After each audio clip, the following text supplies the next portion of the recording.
Welcome to Parallel Perspectives, conversations with leaders who don't just think differently, they build differently. I'm Nathan Trail, and in this episode, we're joined by Richard Smyth, who's leading innovation in technology at Georgetown University. We dive deep into what it means to lead with empathy, how servant leadership is woven into Georgetown's culture, and how Richard's background in major nonprofits shaped his approach. He also shares how the discipline of jiu-jitsu has influenced his thinking around resilience, humility, and team dynamics. So, if you're looking to lead with intention and build systems that serve, this conversation is for you. Richard, welcome to Parallel Perspectives. Super thrilled to have you. Thank you, Nathan. Excited to be here. Thank you so much. Yeah, no, I'm actually really super thrilled to have you because I've been trying to get in touch with you for months. So, and so the audience knows you and I go back 13 years now, right? Yeah. So we've got a history. But I really am super pumped. So just to kind of get us started, so Richard, you grew up in an underserved working class area in the UK. First in your family to go to university, and the only one with a master's degree. So I'm very curious, where and how did that drive come from? Yeah, I think it really stems growing up in sort of working class London, a lot of the community that I grew up in, very committed, very hardworking, typical blue collar sort of environment. And so I think like the hard work ethics is something that was always instilled within me, certainly within my dad and just the folks that I grew up around. So I think the hard work, right, and the discipline was always part of that. I think in terms of going to university, right, that was sort of the thing that wasn't really expected or wasn't something that I could see, folks who had done that in the past, right, within my family or my extended family. So it was very new for me. And I didn't have someone to look up to and to aspire to in that respect. But I think the discipline and the hard work was common nature, right, to me and my family. So I think going to university and like what inspired me to do that, I think really what it did is I had to find my people. I had to find a community within sort of my high school and within my friend circle who shared that sort of similar belief, right? And the expectation was that they were going to go to university, they were going to get that degree, and they were going to step out of that comfort zone. And I think that for me really was the main sort of reason why I ended up doing that is I just surrounded myself with folks who had very similar beliefs and values, right, in the academic space. Yeah, and I admire that about you because it's hard sometimes to create your own path Yeah. when you haven't when you haven't necessarily seen that already. So, going from that to where you are today is very impressive. I'm curious if you have any stories from your childhood that kind of have stuck with you and have really shaped the Yeah. leader and the executive that you are today. Yeah, I think growing up, a lot of the things that, not a specific story, but just sort of a collection of things or experiences that I grew up with, right? Like I said, I grew up in a very underserved area. A lot of my friends at the time, didn't really have, sort of stable family background, for example, right? They didn't have role models to look up to, often got involved in things that they probably shouldn't have, right? But didn't really have a good sense of direction or role model. And so as I think about it now and I look back on that, a lot of those folks are either, in prison, right? They're not around anymore, or they're struggling, right? And I think like one of the things for me was like I never wanted to be like that, right? I always felt that there was something different, and that's something that I needed to do. But that required me to change, right? It's easy to find trouble, right, in those communities, right? And it's the easier way out. And that just wasn't for me. I just knew I wanted something better and different, and so I had to again, I had to change, right? I had to change that to evolve, and do something that was very uncomfortable. And so I think part of that is, a lot of it is just making sure that whatever you're faced with or what you see, that doesn't have to be your path forward, right? You can always develop it yourself. Yeah. Did you have any specific moments where you realized to yourself, I have to chart a different path? Yeah. So I think in high school, in England, you graduate high school at 16. And so I had a choice. Well, there's two type of groups of folks, right? There was the folks that were going into sort of the academic space and going on to do A levels and then future into university. And then there was another group of my friends that were more sort of focused on sort of like technical certifications, right, and going straight into the workforce. And both of those are great paths, right? They're very valuable paths and careers. And I think for me, I had to decide like which way did I go, and I think for, well, what I saw was the ambition, right, and the sort of drive that I saw within the sort of folks who were going on to college and to university. I just made those my friend circle, right, and I had to make a very clear distinction of like, okay, like I need to spend more time with these people. I need to sort of ingrain myself into what they're doing, and that for me was a very critical juncture in my life, right? I could have gone down another path, but I think just in general over life, right? I mean, there were gangs, right? There were folks who, as I was younger, especially in like my early teens, who were doing things that weren't productive, right, and weren't sort of a valuable contribution to society. I'm curious about those stories. Yeah, well, yeah, and I think it's like, get in trouble with the police, right, and like breaking into I want cars. one story about the police. Yeah. So, I remember one day we were there was a group of us, and we were coming back from playing soccer on a local field, and as we were walking, football, yeah, and as we were walking home, right, there was a car that had like a bag inside the car, and I remember a group of my friends were like, dude, we could totally break into that car and we could grab that bag and we could like see what's in there. What? And yeah. And so as we were walking and we were talking about it, I was like, no, I'm just not going to do that, right? And that was hard because these are folks that I spent a lot of time with. We played football together. They live in my local community, and so it was easy for me to say, hey, you know what? Like let's do that. Let's go along with the crowd. And I made the decision not to do that, right? Which I think obviously was the right one. But it had ramifications, right? It had ramifications within my community, within my friend circle, where they were like, they thought I was like a wuss, or like I wasn't, I felt that I was sort of going against them, right? And I was, right? But I think it's hard to make, when you're in those sort of environments, it's really, really hard to make those decisions because, like I say, it's very easy, right, to go along with the crowd and to sort of do those things. It's because you get ostracized. And I think I felt that a lot, right? As I grew up, as like, I wasn't part of that group anymore, and I wasn't part of that circle, and I wasn't really accepted. So I had to move to a different group and a different community, and I'm glad I did. Right, it helped me a lot. Aren't you curious what was in the bag? No, I'm kind of curious actually. I mean, whatever it was, it wasn't ours to take. Right, that's the way I look at it. It definitely wasn't worth. Yeah, absolutely. And I will say, I've heard your backstory a little bit just from us knowing each other, and it's hard for me to picture you like that just because I look up to you. You're an outstanding, super integrous individual, and even though sometimes I feel like I'm looking in a mirror, like literally with the way you're dressed right now. All I need is the headphones, yeah, I think it's really intriguing how you can go with a backstory like yours to where you are today with a very amazing family and a world traveler, executive in IT. So I'm curious, from those original roots, do you see any way that those show up in how you lead an organization today? Yeah, I think integrity is the biggest part, right? I think a lot of values roll up to integrity, right? Just doing the right thing. And I think like throughout my life and throughout my career, I've always tried to do that. Sometimes that doesn't yield like the best results or the best outcome.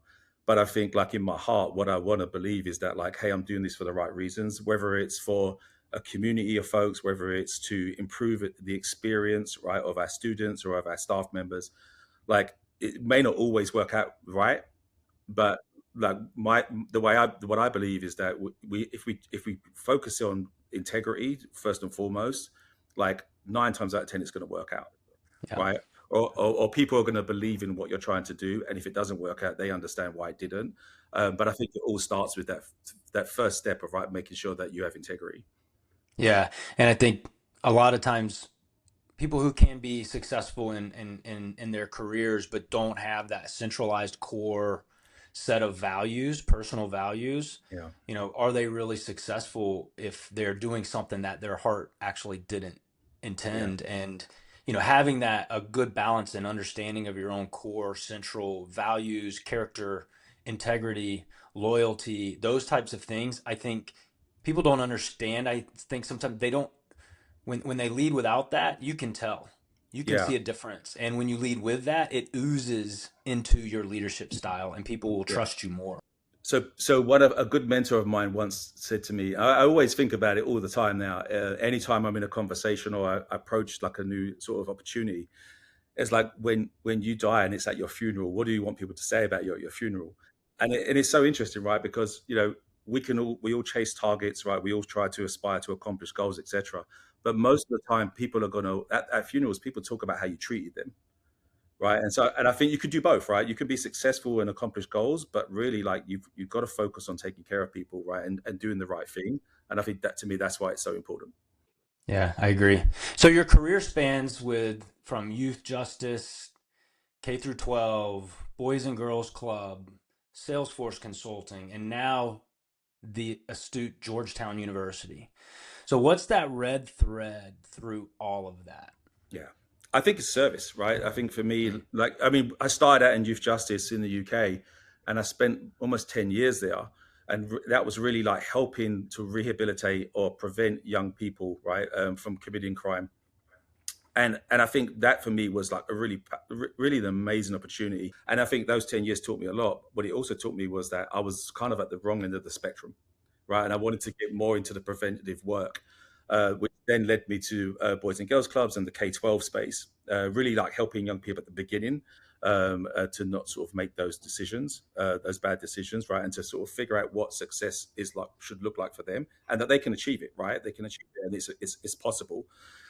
So I think the red thread between all of those is really providing that service to young people and to communities, right? And I think wherever you're in, my consulting background, I worked in consulting for about 10 years. A lot of that was helping nonprofits and higher and education institutions to figure out like how to best leverage technology, right, to accomplish their goals. And so I feel like all through those times, it's been mostly working with, people-focused organizations. And one of the things that I know about you, and this is an unplanned question, is what inspired you before you got into this? At one point in time, you were a bouncer at a club or a bar. A, what was the name of the bar club? Does it still exist? And tell us a little bit about that experience. Yeah, it's funny. So I actually can't remember the name. I was doing someone a favor. Like they was a bouncer on the door, and one of the guys called in sick, and so they asked me if I could come to help out, and so I did. So I don't remember the name of the bar. It's like a couple of times I did it, but it's interesting. I think this is before I did martial arts and things like that as well, right? So I had no idea what I was walking into, and I think like again, it's like the way I think about that again is if you go back to kind of like a professional sort of approach as well, is that how you treat people is really important, right? And so like especially sort of in that sort of like doorman or bouncer sort of situation where like people are trying to come into a club, trying to have a good time, and I think you just have to be respectful, right? You have to be polite. You have to like treat people as you wanted to be treated, and I think if you do that 9 times out of 10, people are respectful, and you may not be able to let them in, but they understand why, and they sort of walk away with like no ill feelings. But I think again, it comes back to like how you're approaching it in the first place, right? And so I think that one of the things I'd learned there is that like you have to be calm, have to be respectful, have to be polite. You can still get your message across, but you don't have to be sort of do it in a rude way, right? And I think, or an aggressive way. So that, I think for me, that's one of the biggest learnings from that opportunity is that like, how you show up is important. Yeah, I think that's spot on and really good answer actually. At one point in time, you said Georgetown feels like a small city. Yeah. What's it like leading IT for a place with its own police force, healthcare system, housing, and it all carries an academic mission. So it's totally different than running an organization, like a private organization, or even a nonprofit. It's truly like running a city. So I'm curious how that feels for you and how that ties into your mission. Well, first of all, I'm very, very privileged, right, to be part of a group that leads such an amazing IT team and also just an amazing organization. I think, I started working with Georgetown when I was working in Salesforce Consulting, and I helped to. It was right at the beginning of the COVID, and they were looking to put in place like a solution and processes to help bring students, faculty, and staff back to campus safely. And we were working with a blank slate. There was nothing, and it was very early on. I think it was like February, March, literally as the world shut down. So they came to us, and that's where I got in contact with who's now my CIO. We sat down and we tried to like map out a path of like, okay, how do we do this? I think one of the most important things in that 2 years that I worked with Georgetown as a consultant was like the coming together of a community to solve a crisis, and it was unbelievable. Like it really was. And I didn't feel like a consultant. Right? I felt part of the group, part of the family. Like we were part of really difficult decisions to make, and like our opinion mattered. And so it was just a really amazing experience, even under difficult circumstances. Right, high pressure environment. There were things happening in the world that no one understood, had any sort of track record about how to solve, and we were solving that, and we did it in a very innovative way. And I think that was amazing. And I think that's what inspired me to come to Georgetown, because I had that sort of sense of community and how people work together in crises.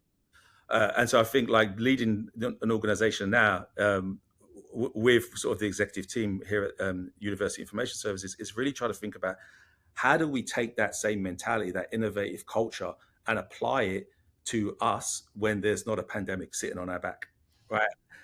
And I think you could say like that we're like a mini city, like a lot of higher eds are. We have our hospitals, we have our police department, and I think for me, like it's how do I bring all of these folks together, to think about ways that we can leverage technology to better serve our constituents.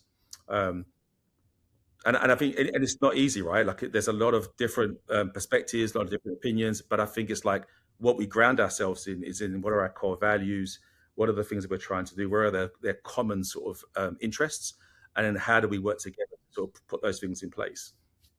It's pretty exciting too, because I'm assuming it's probably never boring. It's No, not. no. I mean, there's always a fire. There's always something. It's always 24/7 on with the police force and the hospital and then the kids living on campus. So one of the things I noticed just with your career, outside of your stint at Salesforce, not only just service, but it's always been dedicated and I think there's a level of passion to help the youth in Yeah, our society. Like yeah, that clearly is something that you exude, is your passion for young people. And we don't have a lot of that in our mhm, nation and in the UK, anywhere, where someone has such a passion for service for the youth specifically. yeah, And it goes all the way from your time at K through 12 to working with underprivileged at Boys and Girls Club, all the way to higher ed. yeah, And so you've kind of almost touched all spectrums, which is yeah, pretty awesome. So you've seen a lot more than a lot of people have, and a lot of people have different definitions of what I'd say public service or public good is. My hmm, definition has evolved over time of what public service is. I mean, my background. I started very, very heavily in yeah, public service, right, yeah, in nonprofit, and I've kind of done stuff all throughout my career. Currently working with community friendship with the yeah. homeless and their and that situation. But my definition of public good and public service has changed over time. So I'm curious, what does public good mean to you in the various contexts of nonprofit, corporate, and higher ed? Yeah. I think it's about providing the right opportunity, right, the right platform for young people or for the public in general, right? And I think like how people create their path or their journey to what that they want to accomplish in life. But that's really sort of individually tailored, right, to what drives you as an individual. But we should be able to provide those basic sort of public services like good healthcare, good education systems, right? Like things like that, like a stable economy and opportunities for work, whatever that work may be in your future life. And I think that for me is like that should be expected, right? That's something that we as a society should be able to provide, and it's a platform for folks then to be able to go on and just select their future and their path forward. I think for me, like when I think of like growing up, right, I was so fortunate. I come from a very large family. I had a mum and dad that would like hold me accountable, right? Make sure I was in at a certain time and wouldn't let me go down the wrong path. And I think a lot of my friends who I mentioned earlier, right, growing up, they didn't have that. They didn't have it, the stable family environment or like a youth center to go to, right? Or they didn't have like school counselors that can guide them in the right way. And a lot of the times, right, that's why they sort of ended up in sort of like going down negative pathways. And I think for me, it's like I was so fortunate, and I think every kid deserves that. Every kid deserves to grow up and have fun and like to have the right amount of right level of education. Right, it shouldn't be dictated by where you live, the type of education that you have, or what your future looks like. Right, we should be able to, as a society, we'll to be able to provide that to everybody, regardless of where you live. Yeah. Yeah, yeah, I agree. And so at Georgetown, you lead Georgetown's innovation and AI strategy, which is pretty cool. Starting with values before tools. So why and what is that approach for others? So Yeah, I think one of the things I've been here just over a year now. One of the things that we set up right at the beginning was an AI governance committee, which wasn't just a technology group. It was based, it included representatives from our legal counsel, from our faculty leadership, from our operations teams, as well as IT, who came together to really think about ways that we should make decisions around which technology do we use from an AI perspective. And so I think anytime we have these like large transformational sort of spikes, if you like, right, within society, that instead of going out and just buying licenses, right, and putting these in the hands of people, is really having thinking consciously about, okay, what does this actually mean to our community, and how do we make decisions that are based on our values and on ethics that we hold ourselves accountable to. And so I think that was really powerful, and I think that was really helpful for us. We decided to slow down a rollout of AI tools and really think about, like, who are the partners that we're going to be working with, and are they aligned to us, right? Are they economically sustainable, right? Do they leverage the technology and use the data in the right ways for good? And I think that for us was really important as an organization, and I'm really proud of that. We did the same. We rolled out a pilot just recently where we spanned across 60 folks across the organization and put AI in their hands. It was within a secure environment, allowed them to sort of work with it, figure out how's it going to help them in their day-to-day work, and then share those information back to us so we can put together use cases and value statements around that. And I think, like, that's what's really important to me, is that we can pick technology, but we have to make sure it works for people. And if it doesn't, that's okay. But like, let's let them help us to just make that decision. It shouldn't just be a technical decision. It needs to be a business decision, and we need to include all those key stakeholders to help us make those decisions. So I think that was a really, really great sort of approach that we took, and it's really helping us, right? It's really helping us to get the adoption and the investment that we need to then move forward with AI. yeah, a couple of weeks ago, I went to and toured a nonprofit here in Atlanta where they basically provide laptops or technology to underprivileged, and they also do the training and provide like a year of maintenance. They teach the parents how to use it and stuff like that. So really cool nonprofit. And they used a term that was new to me, and I'm probably going to get this wrong. Maybe you've heard it. It's called digital equity, or Mm-hmm. I had not really heard it in the sense of digital equity, in the sense of the haves and the have-nots, right? And so I'm curious. I want to talk in a second about the digital backpack, which what you Yeah. brought up. But as we're so I guess this is a two-part question. Talk about the digital backpack and why that's a game changer for equity. And then second to that is, how do we prevent AI from widening the gap Yeah. between the haves and the have-nots? Yeah. No, that's a good question. I mean, it's something we think about a lot. So if we think about the digital backpack, and it's a concept that's new to me, right? But I think it's really exciting, and I think it Is that a will. Georgetown term? No, I've heard it in a lot of like conferences and Ah, conversations that we've been okay, having okay, with IT leaders. And really, okay. what it is about, like, if you think about the big transition moments of a young person's journey through education, they go through K-12, and then they move on to college, right? That transition is huge. And what happens oftentimes is that information, or that all of the data that's associated with that young person, it doesn't then sort of translate into the university space or the college space. So you almost have to start from fresh, right? You come in as a newbie, no one knows you, no one has a history of like your learning styles or what you're really strong with or where you need some help. And so the digital backpack, if you think about it, like having almost like an AI personal assistant, whereby they understand your learning styles, they understand like sort of all the things you're interested in and where your strengths and growth areas are within sort of the education space. And it can actually provide tailored interventions for you, right? So it might be, hey, Rich, like, you need a math tutor, right? Because you're really struggling in algebra, for example. And so that, AI can be that tutor for you to help you better understand how to do algebra. And that all that information is contained, right? It's collected over time about you. And so that information can then sort of go into sort of all those big transition moments. And when I go to university, that sort of co-pilot, right, or that assistant is still there, and it understands me, right? It understands how I've grown and evolved during my K-12 space, and then can take me into university. So I still have that support around me, right? It's just a piece of technology that's doing that.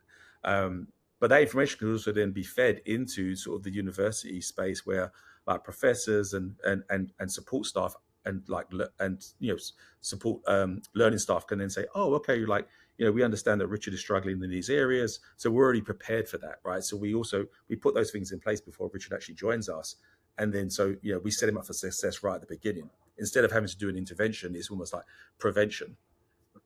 Yeah. Yeah. So second part of the question, how do we keep that from not just the digital backpack, but just AI in general from widening that gap? And I think it kind of almost answers the question itself based on the definition. I'm assuming it's built on some level of generative AI, and that this whole concept will better enable, folks to stay ahead of the edge. Because, I think a lot of folks that don't deal with, the underserved or the underprivileged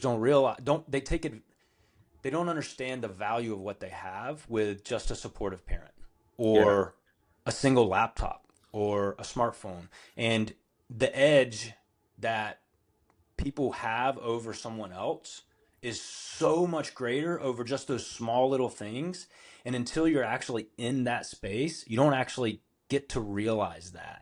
Yeah. And that's my experience. I'm not sure if you have any other thoughts around that. Yeah, I mean, I think part of our even today, right? It's incredible to think this. I was at a conference recently, and a CIO of a large school district in a very large city in the US said that we are still struggling with our families. They don't have internet in their homes, right? It's crazy. Yeah, right. If you think of that, for example, just that example is unbelievable, right? In today's day and age in America, but it's true.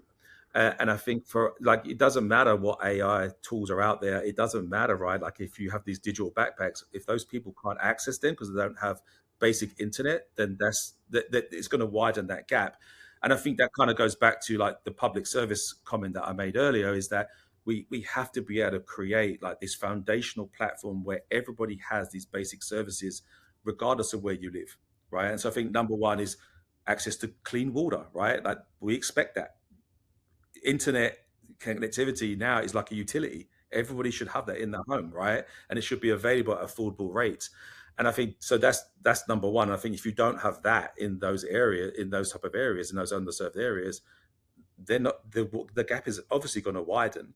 And then I think it's also like, when you think about like putting the AI in the hands of people, there's different tiers of AI solutions, right? There's a free version, there's a paid version, right? And I think like there are definitely things around the free version that is limited. And I understand that, but I think it's like, if you can't afford to sort of put food on the table, the last thing you're going to be thinking about is how do I put AI, right? Give an AI license to my child, Exactly. Right? Yeah. And so I think those are the things that I think about. Is like in order to close that gap, we have to make sure that these transformational tools that really are going to change sort of the way that we think and the way we operate in this world, it has to be available to all, right? And what that looks like, whether that's concessions, whether that's grants, etc. Like I think as a tech community, we need to be thinking about that, right? Because as we sort of are trying to think about the next generation of folks coming through, like there's going to be gaps in the workforce, right, that we're unable to fill, and it's our responsibility as tech leaders to be thinking about that pipeline, right? Yeah. And the way that we do that is by investing early in those communities. Yeah, and you're spot on. It's we as a society, at least the one we live in the United States, we are so reliant now on the internet. We forget that 50 years ago it really wasn't around to the extent that it is today.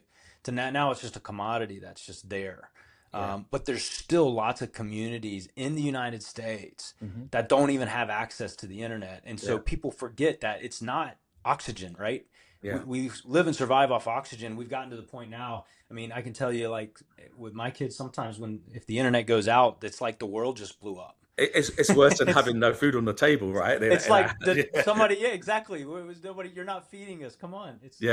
And so I can't stand it when someone says, "Oh, everybody's equal," and if someone can't, get a job or get a, graduate high school, that's on them, and they're just not able to figure. I'm like, bullcrap, dude. Like, they don't have the basics that you have.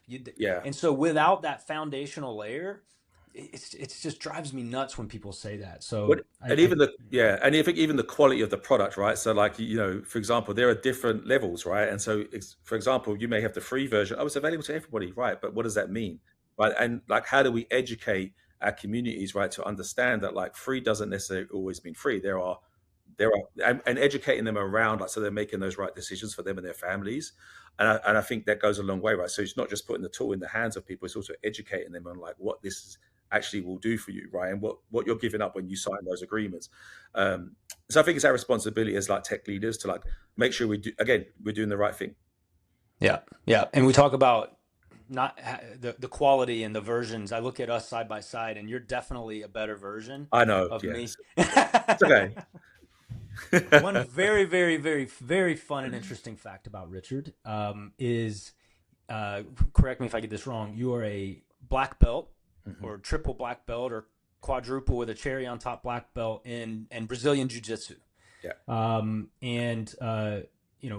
First, I want to jump into the questions around that, but talk a little bit about what got you into that, how long you've been doing that. I mean, I know you've asked me to come train with you probably over the last 13 years, multiple times, and I've never actually done it because I don't want to get hurt. But I think that it's pretty cool that you are a black belt. So tell us a little bit about that, how long you've been doing it, and what that's like. Yeah, you definitely won't get hurt. I encourage everyone to at least try my ass. No, it's funny. Like, I was trying to think back to like how I got. It was very interesting. So I actually wasn't interested growing up in any martial arts or anything. I mean, I'd watched like the Bruce Lee movies and the Jackie Chan movies or whatever, and they were fun. But I never really thought about getting involved in that. And I think one day I have three brothers. I'm from a family of like I got 5 siblings and 3 brothers. We're all very competitive, right? We get along very well, but we're very competitive. And so, like, my brother showed me this video, and it was like Hoist Gracie versus Ken Shamrock in the UFC or whatever it was. And he's like, Richard, you got to watch this video. And so we sat down and watched it. I was like, oh, it's amazing. And he's like, yeah, like there's actually a school around the corner that teaches this. So my brother and I, like 2 of us, we called up the instructor. We said, okay, can we come for a lesson? So we did a lesson. This is in the UK. How old were you? I was probably like 27, 28 at the time. So I wasn't like super young, right? Like I was getting into my 30s. And I was like, yeah, let's just like give it a go. And I just fell in love with it. Like I fell in love with it instantly. I was like, this is amazing.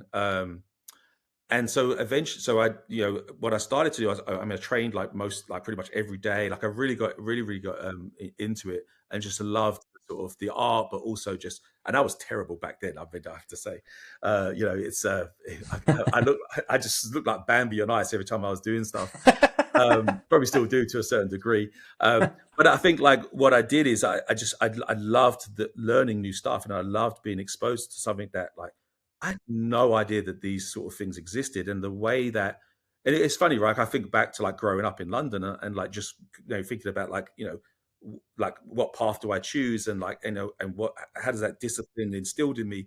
And I used to think back, and I was like, oh, like I have to learn something completely new. This is like completely counterproductive to everything that I've learned about over the years with like martial arts and how you move and like those kind of things. And it was really fascinating to me, and so I got really into it. I actually spent I had a seminar. So one of the lead instructors from the US came over to do a seminar, and they did a 2-day seminar.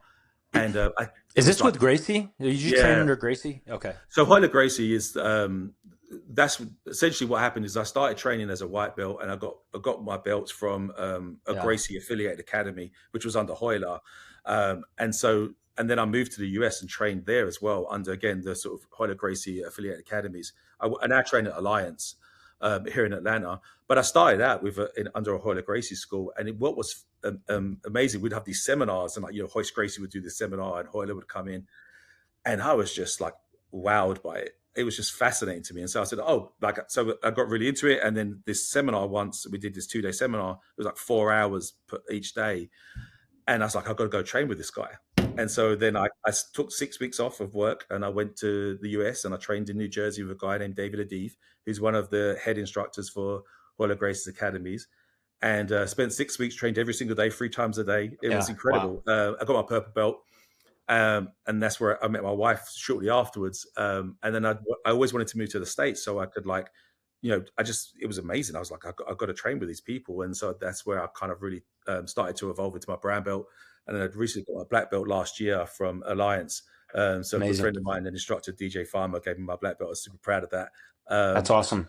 But yeah, I've been training for about 20 or so years, on and off. Wow. Right? Yeah. So this is why I will not go train with you, is because you will absolutely. I did wrestle in high school and a little bit in college, so I joke a little bit that I would get hurt, but so I do have the Greco-Roman wrestling in my background. There you go. But, At mid 40s, probably pushing late 40s at this point. I'd have to take some WD-40 and spray it on multiple points of my body. I will tell one of the most amazing things I found out about jiu-jitsu is that there are people from all types of backgrounds. There are people from all types of ages, whatever. You would be so surprised when you go into an academy and you're just like, this is just not what I expected from the diversity of people in that room, and how they all kind of like they just train together, right? There's no sort of egos. There's no preconceived ideas, right? It's a very level. It's a good leveler, right? Because it depends on how much work you put in, right? That's what you're going to get out of it. And so it's an amazing art, and I encourage anybody to take part in it. It changed me a lot as an individual. Yeah, I can't imagine. And if there's anybody in Atlanta or Washington, D.C. that wants to learn some Brazilian jiu-jitsu, I'll connect you with one of the best here. So let's tie what you do with the BJJ stuff to working in technology. So I'm assuming we've talked a little bit about working calm under pressure. Being in a match or sparring with someone, it puts a lot of strain on your body. You become under stress. You realize you've made a wrong decision, and all of a sudden there's an arm around your neck. How do you take that level of calm and ability to stay calm and patient and apply it to leadership in a technology organization? I always say, nothing is worse than having a 250, 300-pound person sitting on top of you and you're unable to breathe. Like that is like some of the most extreme sort of situations you'll be in. And you've got to find a way, right? You have to find a way out. And I think that if you're stiff, if you're like nervous, if you stress or you like freak out, like it's only going to be like the end for you. And so I think the alternative is you have to stay calm. You have to breathe. You have to tell yourself that you're going to be okay. And there are options available to you, even when you think that they're not. You just gotta see those options, right? You got to understand where they are, and you got to have the sort of ability to be able to take them. And so I think that's how I take that sort of scenario and I apply it to work. Is that like no matter what situation you're in, there's always an option. There's always a way out of it.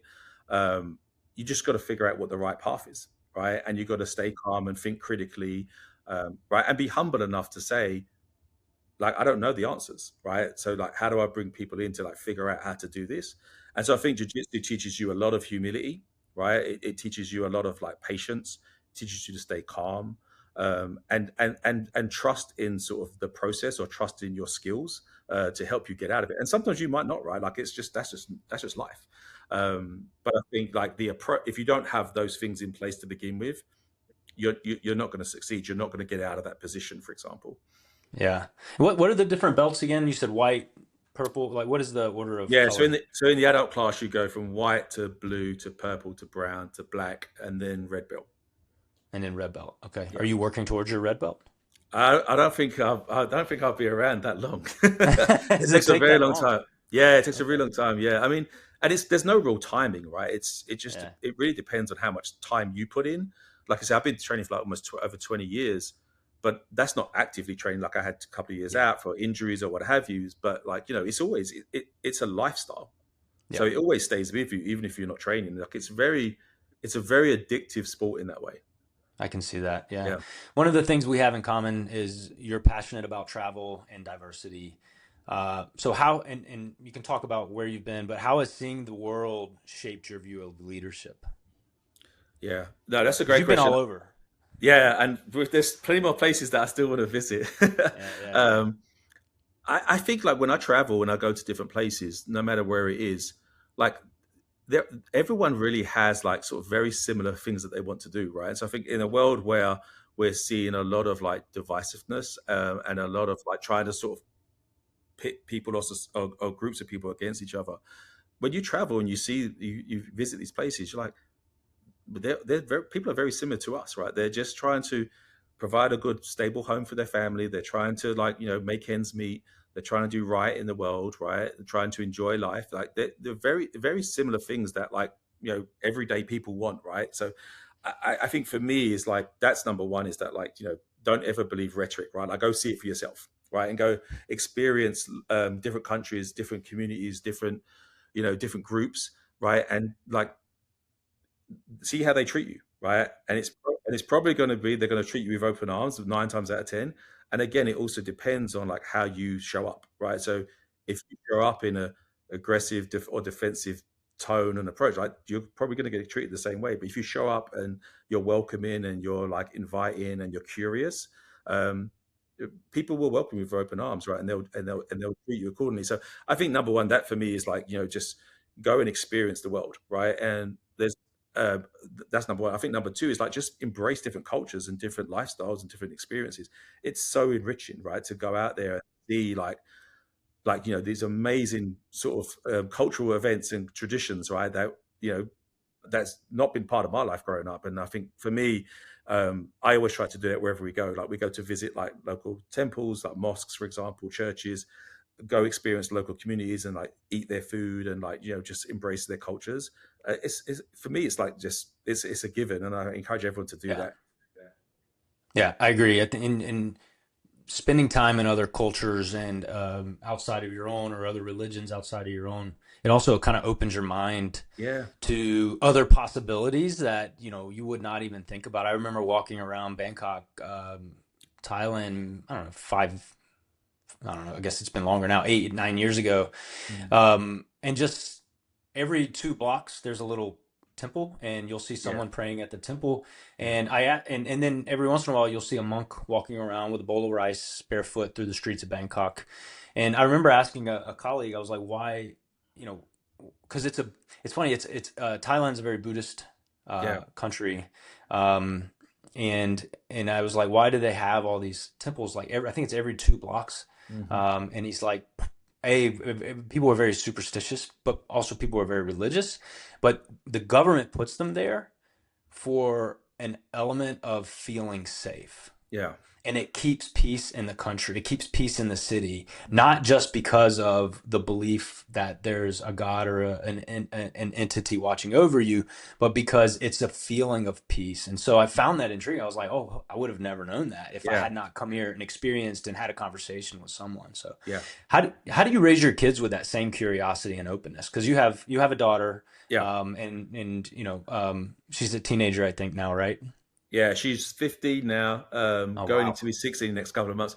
Yeah, so she Holy she cow! actually she goes to an international school. So it's funny, right? My wife and I growing up, we grew up going to the same middle school in the UK. Very diverse school. It was a lot of the sort of community for that was from not from the UK, right? They'd come from parts of Africa or India, for example, and had come over as refugee communities, etc. So like we grew up in a very, very diverse community. And so both of us really wanted that for our daughter. And so when we had Mira, we were always looking at like she traveled with us from I think 2 months of age. We traveled with her to the UK, to Europe, right, in parts of America. We always wanted to instill that in her. Like even today, she has her own Sky Miles account, and she like That's she great. just status and all those kind of things. Um, better stats than I have actually.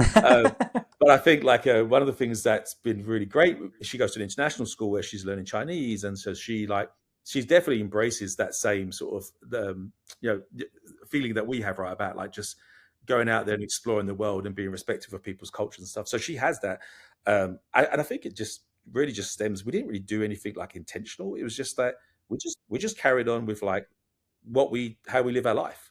And I think she just embraced and adopted it. And so we haven't done anything different now. Um, but again, I think comes from our upbringing, right? We were surrounded by like different, like in parts of London, there's streets that have like Arabic, and then they'll have like Hindi, for example, like, and then they'll have the English like street signs, like, and they'll all be combined into one, which is amazing. Yeah. So Yeah. I That's think it's pretty cool. just natural, feels natural to us. Yeah. And I've had the privilege of traveling with you overseas in We were roommates. 2014. We were We roommates. were I forgot roommates. about That's right. that. We went to Argentina and Brazil actually, Mhm. and Sao Paulo, and I've got some pictures, by the way. I won't put them Oh up on wow. the Do podcast. we have hair? Do we have hair in those pictures? And of course not. No, Oh, there we you don't have we go. have no. I might actually have hair now that You I think probably have about it. it. You probably did. I think we were trying the sarongs at the time, so Yeah, let's not the, post those pictures. um, so let's jump into some fast takes then. Let's kind of going into our last segment here, Yeah. wrapping up time, sadly. But I'm going to ask you some quick questions, and you'll give us some quick answers so we can learn a little bit more about Richard Smyth outside of his role at Georgetown. And so, first question, what is the favorite city you've trained jiu-jitsu in? So I would say it's not a city, but it's a town in Bedminster, New Jersey, because that's where I got my purple belt. It's where I trained for 6 weeks, like 3 times a day. So that was like the most amazing. And Atlanta's obviously home and a fantastic place to train as well for anyone who's interested in jiu-jitsu. But I would say for me personally, that in New Jersey was just like where I really sort of fell in love and evolved in my jiu-jitsu sort of journey. Cool. All right, next question. One tech misconception you wish higher ed would drop. So I don't know if it's higher ed, but I think in general, what I would say is that like technology doesn't solve all the problems, right? And so there's an adaptive work that has to happen in order for us to sort of deliver on the technology. So there's like technical solutions, but if you've got adaptive problems, let's solve the adaptive problems, right? And let's focus on those. Technology can always help; it's a lever, but it doesn't solve all the problems. So I think in Yeah, general, like across the different industries that I've worked, even in the sort of corporate space, is like that's good. it's a misconception, right? That I technology agree. should solve all our problems. Yeah, spot on. That's a good one. All right. Now you get to pick one theme song for your life when you walk into a room, into a meeting at Georgetown. What's your theme song? What's your walk-in song? Oh my goodness. It's got to be something to do with Oasis because I'm a big Oasis fan. Of course, you were an Oasis fan. Yeah, super. I'm so sad that I didn't get to go to them on this tour because I heard it was amazing. But it'd probably be something like "Live Forever," or right from Oasis. Probably something like that. Okay, good one. All right, next question. Most underrated leadership skill. Oh, empathy. That one hits pretty hard right now. I'm learning all about empathy right now. So that's a good one. That's a really good one. Man, spot on. All right, last one. One book or podcast that changed how you think about innovation. And Parallel Perspectives can be one of them. It can be. Oh yeah, so there you go. So I don't know if you've ever read Good to Great, but I think for me, I think that's for me like was really powerful. I read it very early on, like in my career, but I think it still stands true today. That where it's like it's really not easy, right? But when we think of like going to good, it's like it's accomplishable, right? There's clear pathways to get there, but going to great is really really hard, right? And I think that requires it feels like a small jump, but it's actually a lot more complex and more complicated than getting from zero to good. And you've really got to think about like that's where the innovation can come in because you've got to think really differently, and you've got to sort of think about as an organization or as a company, how do we differentiate ourselves, and then how does innovation play a role in supporting that? And it's very difficult, right? Because it requires a different way of thinking. Right, you're changing the culture and hearts and minds. It requires a whole different approach, right? And I go back to thinking about like we had an innovative approach at Georgetown during COVID, right? And we accomplished what we set out to do, and it was fantastic. But you've got to sort of be able to operationalize that, right? That innovative culture and that approach. It's a lot harder to do it like consistently. Okay, that's a good one. So one last question. This is not a part of the fast takes, but this will be the last thing. So if you have anything that you could give our listeners of this as one key takeaway, whether it be through technology, innovation, education, what would that piece of advice be? So I think one of the things we have to be thinking a lot about is like as higher ed, we've had like a lot of different siloed systems over the years, right? And we've got to try to bring those together to provide the optimal experience for all of our constituents. So, for example, like all our students, we often have different systems to provide different services to those students, and we need to be able to bring them together so that we understand the full picture of our student and the life cycle or the journey they have with us.